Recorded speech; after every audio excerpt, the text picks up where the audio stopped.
March day was the man who some knew as Pan. He'd just done away with his fifth wife, and as usual nobody was any the wiser. How could a man not be overjoyed at such success? "Are you Dr. Silly?" "Yes." "Dr. Silly Boone?" "Yes." "The coroner?" 3 out of 3, you win a coconut. You have to come with me."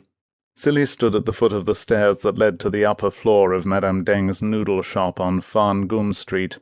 He wore only a pair of Muay Thai boxing shorts and a crust of sleepy dust. His thick white hair was tousled and his eyes puffy.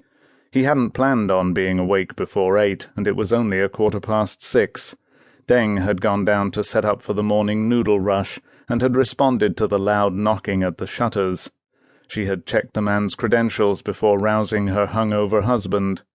Even though Silly was only 5'2" in his sandals, he still managed to rise half a head above the intruder in the slate-grey safari suit. "Who are you?" Silly asked. "Is this your place of abode?" "Has anyone told you that answering questions with questions inevitably leads to your vanishing up your own—" "Silly!" Madame Deng caught him just in time. It was unwise to rile a bureaucrat, even a very small one. Both men looked up when she pulled back the double shutters to give the Mekong River a better view of the inside of her shop. The early sunlight glittered on the water like a shoal of day stars. A solitary fisherman rowed his boat against the current, and seemed to be travelling backward, perhaps more than seemed. As I told the comrade," the man said, "I am Kum Ki from the Department of Housing Allocation." Silly's stomach clenched. Somewhere deep down he'd been expecting this visit. He backed up 2 steps and sat down on the bare wood. Deng had begun to prepare the ingredients for the day's fur noodle soup at the rear of the shop. "Dr. Silly," Kum Ki continued, "we have an inconsistency in our files." "And what would that be?" Silly asked, as if he didn't know. "You, comrade." "Madame Deng," Silly called to his wife, "did you hear that? I'm an inconsistency." "That's why I married you, sweetness." The man from housing blushed. "I think you'll realize soon enough that this is hardly a joking matter," Kum Ki said. "Is this your place of abode or not?" Silly resented Kum Ki's tone. "No." "You're standing here naked but for a pair of shorts, and this lady is clearly your wife." "Oh, no, I'm not," Deng interrupted. "Not his wife?" "Not a lady." The man was plainly out of his depth with this couple.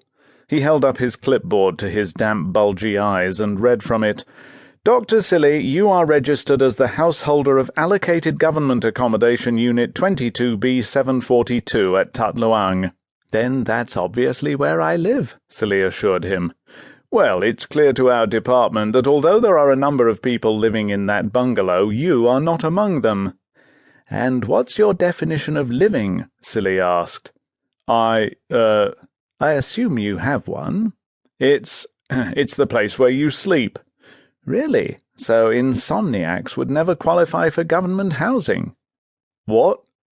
"You have to admit our government's causing us a lot of sleepless nights. In fact, I'd wager most people aren't sleeping at all.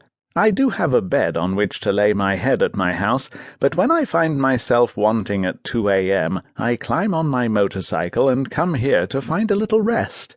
"Or to the house of one of his mistresses," Madame Deng added. "Quite," Silly nodded. Kum Ki turned to Deng, who was smiling broadly beside the hearth. The steam from her broth curled around her face and filled the occupants of the room with a wanton desire to eat. The stomach of the man from housing growled. "Comrade," he said to Madame Deng, "I warn you that lying to a government cadre is a very serious offence." "Honestly, I barely see him," she said with an earnest look in her eyes. "As you'll know from your files, there's only me registered here. Of course, I do have other paramours popping in from time to time."